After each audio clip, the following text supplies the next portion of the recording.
Right then, guys, so this was the video I was initially going to do before I did the Fabio Carvalho breaking news one, so this morning. So if you haven't watched that one, go watch it right now.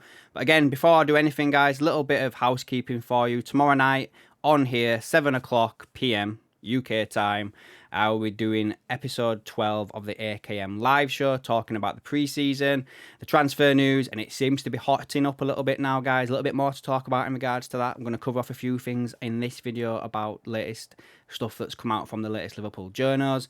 So come along and join us, guys. I'll be making a notification for that to go live tomorrow night. So just go over there, click the bell, and you'll get notified as soon as it goes live.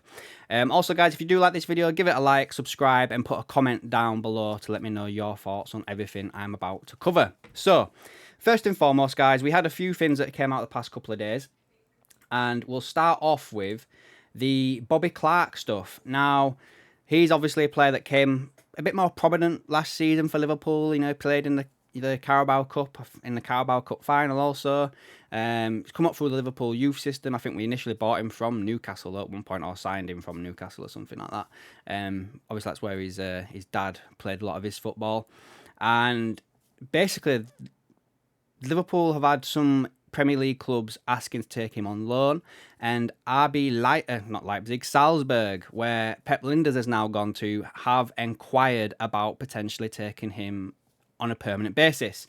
Now, Liverpool would be looking for around £12 million for that deal to be made, but they are also open to a loan move. Now, for me personally, I wouldn't like to see him leave permanently.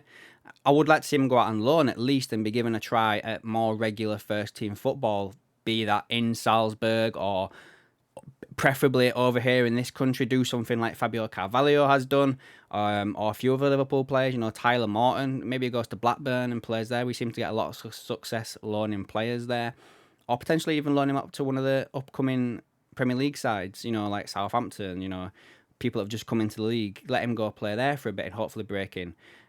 He'd need to go somewhere where he's going to get a lot of minutes for me. I wouldn't want him to go somewhere and have a bit part role like he would have at Liverpool. So they have to make the right decision, basically. But yeah, if it was to be made permanent, the transfer fee is apparently around £12 million. Next up, guys, I've had a few of the Liverpool journalists still touching on this Anthony Gordon stuff. Now, the first bit I want to cover is Ian Doyle at the Liverpool Echo has basically said that he would put money on Gordon signing this summer. That is from the Echo Blood Red podcast, where apparently he mentioned this, and there's a clip going around out there where you can actually go and listen to him actually say it. Bit of a, what should we say? I can't even think of the word. He's not sitting on the fence. He's putting his head out there. You know what I mean? Putting his neck on the line, basically, by saying that, in my opinion. We've also had Fabrizio Romano saying that, you know, Liverpool transfer news is going to pick up in the next week. So again, this week we heard that from Miguel Delaney as well the other day. In my last video, he mentioned the next 10 days. Fabrizio Romano is now reiterating that.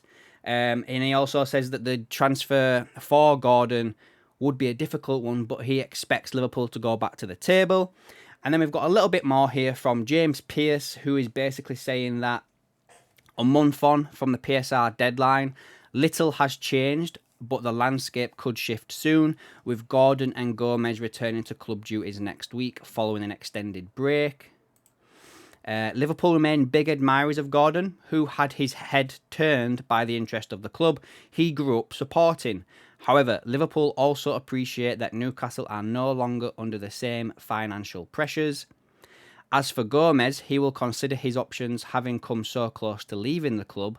Liverpool aren't looking to push him out of the door.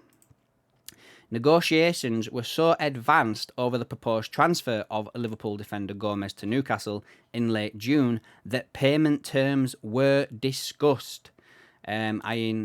Contract. I take that as a contract, or potentially it could be the transfer fee.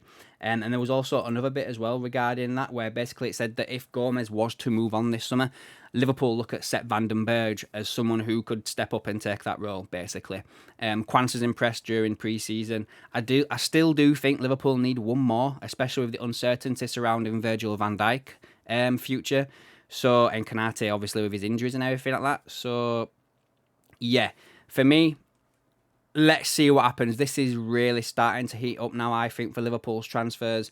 And yeah, guys, let me know what you think on all of this. Do you still think that there is a chance that Liverpool sign Anthony Gordon this window? I did put a poll up the other day on the channel. If I just have a quick look now and see what that's left at. Let's have a look at that. So basically here, the poll for the Anthony Gordon one. Let's have a quick look. 58% of the people that voted, 135 of them, said yes, that Anthony Gordon will sign this window. And then I also did another poll basically saying, would you swap Joe Gomez for Mark Gahey? Again, I had 173 people vote on this, and 56% of the people said yes. Right then, guys, that brings an end to this video. Let me know down below on everything I've just covered. Bobby Clark, would you rather a loan or a permanent transfer? Anthony Gordon, do you still think that deal's live? Gomez, is he still a red by the time the transfer window closes? Let me know down below, guys, and I'll catch you in the next one.